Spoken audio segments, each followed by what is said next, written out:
Oh, Aaron Nola. My God. Aaron Nola was dominant tonight. Today, actually. It was an afternoon game. Slipped my mind a little bit, but, Aaron Nola was dominant tonight. Dominant. Phillies win 2-1. Aaron Nola goes the complete game, gets 10 strikeouts. Ace-type stuff, I'm sure that is. Ace-type stuff. And I know a lot of people in the Phillies land are very critical of Aaron Nola, talking about how he's not an ace. Well, today we can stop talking about that because Aaron Nola was just fantastic today. Like I said, complete game shutout, only allowed 2 hits, struck out 10, and was just flat out amazing. Control was pitch perfect, command was pitch perfect, and he just looked dominant out there. And it's really great to see because after his first 3 starts, especially his last 2 with him struggling a little bit, just to find that consistency, can find that command. And today was just a perfect little bit of everything. Perfect little bit. And he, like I said, just flat out dominant. And the Phillies, okay, the offense didn't do that much. They had their chances to score a lot more runs today, but hey, if you only need 2 runs to win a ball game because Aaron Nola is being dominant out there and being an ace, 2 runs is enough. And that's what the Phillies only the Phillies had to do today. So, I'm not going to complain that much. So, we get this game started off. Bryce Harper, oh my God, absolutely murders this ball to right field. Lands in the upper deck. I think they said it was around over 425 feet or something like that. Absolutely murders the ball. Absolutely does. Then Aaron Nola consistently retires the Cardinals lineup. I think there was one stretch where I think he retired at least 7-10 in a row or something like that. I know the first hit of the game for the Cardinals was from Yadier Molina, and he's been absolutely torturing us this series. So there's that. And also the Phillies made a couple of errors in today's ball game. There was a rude team play from Reese to Nola. Nola just dropped the ball out of his glove. So that prevented a Cardinal to get on base there. So, yeah, but besides that, really good. But there were also chances, like I said, for the Phillies to score the runs. The Phillies had the bases loaded in the bottom of the 5th inning. And they actually intentionally walked JT Realmuto to get to Alec Bohm. And Alec Bohm, he literally just missed it. He missed this ball just this much from getting it out of the ballpark because it was the perfect location for him to crush it. I think he either just got the end of the bat on it or he just got under the ball. But hey, he got a sac fly regardless, drives the run in, and he makes it 2-0. Like I said, the Phillies, they still had their chances with runners in scoring position in this game. But like I said, I'm not going to complain that much when Aaron Nola is being that dominant. Also, from other batters in the lineup today, Jean Segura has been very hot this series, is hitting the ball left and right. Rhys Hoskins, he's been a little bit, I think he's been waking up a little bit. Bryce Harper, after missing the past couple of games with the back tightness, really showed up today, especially gets I think 3 for 3, and he was a single or a triple shy of the cycle.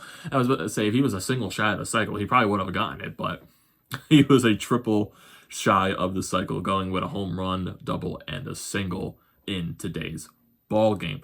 And just looking at the rest of the lineup for the Phillies, Andrew McCutchen goes over 3 with a walk and a strikeout. Rhys Hoskins goes over 3, but he did score a run in this ball game. Like I said, Bryce Harper goes 3 for 3 with the home run and was a triple shy of the cycle. JT Realmuto goes 1 for 3. Alec Bohm goes over 3, but he does get that sac fly. And just talking about Alec Bohm for a little bit, like I said, with today's, he also got really robbed in this ball game. The right fielder made an absolutely fantastic catch to rob him of an extra base hit. It was kind of similar to what happened in the beginning of the season to Alec Bohm in Atlanta, what Ronald Acuna did. So Alec Bohm, like I said, I'm not worried about him at all. Kind of a little bit annoyed that he's striking out a lot, but that can be said for the entire team. The entire team is striking out at an alarming rate way too much. But still, it's very early on in the season.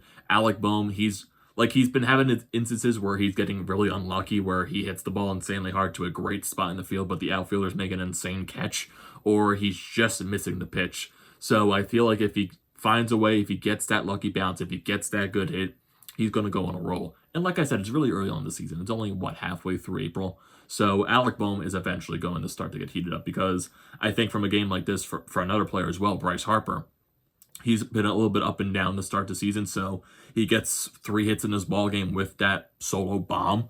Hopefully he can find a way to get going as well. And Jean Segura, too, he's been fantastic in this series. Fantastic. If you look at the rest of the lineup, Didi Gregorius goes over 4, so not much there from Didi. Gene Segura goes 2 for 3, and he raised his batting average to over 350. So yeah, he's been hitting the ball as of late, which is a very nice sight to see. And Mickey Moniak, I think coming into this ball game, since he's been called up, he's over 5 with I think like a couple of strikeouts, and he struck out once today, so he goes over 3, so he's over 8 in his little bit of a stint here with the Phillies. So definitely not, I guess, lighting it up like he did in spring training, but I guess that was to be expected. But yeah, Mickey Moniak definitely needs to be better, but this still goes to last season, like how I wasn't really high on Moniak, but I know it's very early into this kid's career. He's only 22 years old. He's still that high round first overall pick. So maybe there's still something there that he can find. He just needs to find a way to get that confidence like he had in spring training. And I know spring training is a completely different ballgame, definitely, and you're facing the big boys now when he's in the major leagues. So I feel like if he gets that hit, maybe it's something to spark him up a little bit, but he needs to find a way just to get on base. He did have a walk in this ballgame as well, but he needs to find a way just to get that first hit out of the way for this season. And maybe that can start something, but maybe that's also me keeping my hopes a little too high for Moniak. So I guess keep it at an even playing field for Mickey Moniak. So I guess that could be the thing. Yeah, and like I said, really not much going on in this ballgame either. Besides like the Phillies, their chances in this ballgame to score runs, only scored 2. Aaron Nola was just flat out amazing in this ballgame. I can't credit Aaron Nola enough. And like I said, going back to his previous couple of starts, this is a great change of pace. And hopefully he can find a way to build off of this. Just find a way. You should definitely find a way to build off this. You got a complete game, for crying out loud. But yeah, and also this is his first official complete game. We don't count the one from last season where he went 7 innings for a complete game when it was during a doubleheader. So Aaron Nola's official first complete game, and it was a shutout too. So I guess a little bit of the best of both worlds. You get your first complete game, and you get your first complete game shutout in the same route. But also, I guess the next step is to get the no-hitter, but I'm asking for a little bit too much. But there have already been a couple of no-hitters in baseball this year already, so maybe there's a chance. Maybe there's a hope right there for Aaron Nola. Like I said, not much going through this ballgame. This ballgame flew by. It went by really quickly. It definitely did. And Phillies offense, the Cardinals offense really didn't get that much going. Nola struck him out 10 times. They got on base a couple of times, but Nola was just so dominant that he kept hitters off balance. The curveball was excellent, and he just got guys out. And I would say defensively, we were a lot better in this game. But I know there was that one error from Rhys Hoskins to Aaron Nola, but definitely a lot better in this game. There's not that much to, I would say, talk about the rest of this because really nothing else happened because the Cardinals sucked in this ball. Well, Aaron Nola was dominant. I don't want to say the Cardinals sucked, but yeah, just the Aaron Nola, man. I just can't talk enough about Aaron Nola.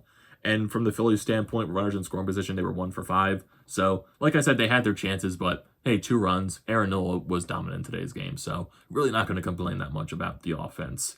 And I know from yesterday's ball game and how ugly that was with Matt Moore. And I know the previous couple of ball games, the past 2 nights, I didn't upload any recaps. That's because I've been I don't know why. I've been dealing with some incredible back tightness, and it sucked, and I couldn't do anything.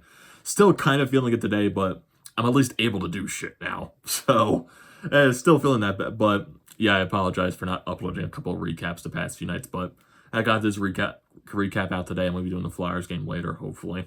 But yeah, definitely feeling a lot better than I did the past 2 days. So, if we look at the rest of the Phillies schedule, because they take this they take the series from the St. Louis Cardinals, they win 2 games out of 3, and now you got another homestand up, 3 games against the San Francisco Giants. Gabe Kapler returns to Philadelphia, so oh my god, that's gonna be fantastic with the home crowd reaction of Gabe Kapler there.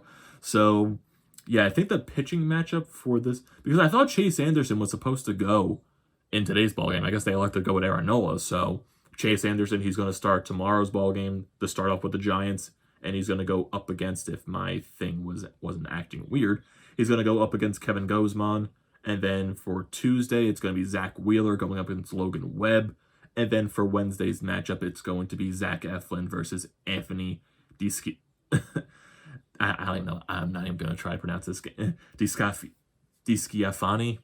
I don't know how the hell to pronounce that damn name. But yeah, this is I know Monday's game, but yesterday's game too, Matt Moore was just flat out awful. And the first 3 starts for Matt Moore this season had just been oof. So I wonder what Joe Girardi is going to do for Matt Moore's next start, if he even is going to get his next start. I know yesterday he left the ball game with an injury, so I wonder if that's going to keep him out for an extended period of time and who's going to slot into the rotation now. Is Joe Girardi going to elect to go with Vince Velasquez into the rotation? Is he going to elect to go with Spencer Howard into the rotation? Or who knows, maybe Dave Dombrowski goes out there. Maybe he signs one of those free agents that are still in the market. Or who knows, maybe Dave Dombrowski makes a trade to get a starter in this rotation, because Matt Moore in his first 3 starts has not cut it. Just hasn't. He's looked completely awful. And from Friday's game, that was just offensive juggernaut in that game. So I'm really not going to complain. And Zach Eflin was also flat out dominant in the first game as well. So yeah, this is definitely going to shape up to be an interesting series with the San Francisco Giants. I think they actually have a pretty good, decent record to start off their season, too. I actually want to see their record right now.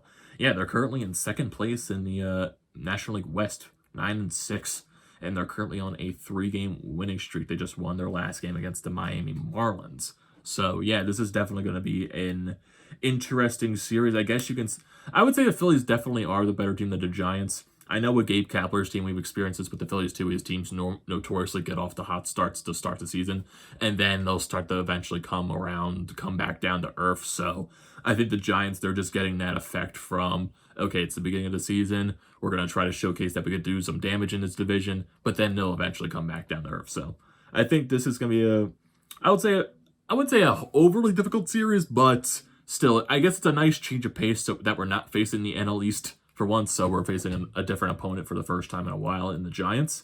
So if I go back to the schedule, even going after this Giants series, the Phillies will have a weekend series against the Colorado Rockies. And for the Phillies being on the road this year, they definitely need to do some damage against Colorado, because Colorado is not a good team this year. And Colorado is 4-11 on the start of the season. So, yeah, Colorado is a very weak opponent. They definitely need to do some damage in that weekend series. Then they'll play the Cardinals again next week for a 4-game set in St. Louis. Then they close out the month on the last day of the month of April against the Mets at home. So, yeah, this is going to be, I would say, a good stretch for the Phillies. It gets them away from the NL East. They've already won 2 out of their first 3 games against the teams that are not from the National League East. So, let's see what they can do in this series against the Giants. 2 of our top 3 stars are going to be going on Tuesday and Wednesday, Wheeler and Eflin. Hopefully Anderson, like I said, for a guy like Chase Anderson, if he can just go at least 5-6 innings and then use the bullpen, I am fine with that. I think Chase Anderson is a better starter than Matt Moore. I think Chase Anderson is a good 5th starter. So, like I said, if he can give you 5 innings, at least 5-6 innings, I'm fine with that. Then you use the bullpen the rest of the way. But the offense definitely has to at least do some damage just to help Chase Anderson out so he's not in too much of a pickle tomorrow. But yeah, definitely shaping up for an interesting series against the Giants. Let's see Gabe Kapler and the fans' reaction to Gabe's first game back in Philadelphia since he got fired. So that's definitely going to be very funny to see just the crowd reaction. That's going to be fucking hilarious. Imagine all the booing that's going to go on. So yeah, that's shaping up to be a good series against the Giants. So, everyone, what are your thoughts on this video? What are your thoughts on Aaron Nola's fantastic performance today, the complete game shutout? Just want to hear your thoughts about that in the comment section below, and also Bryce Harper's solo shot, the absolute bomb. So yeah, don't forget to leave your comments in the comment section below. Don't forget to drop a like on this video. Don't forget to check out the Painted Lines, which I'm a part of. Their links will be in the description below. Don't forget to check out the Fired Up Podcast merchandise website, and also the link for Flyers Nitty Gritty. Those will also be in the description below. Don't forget to like, comment, and subscribe to the channel, everyone, and I will see you next time.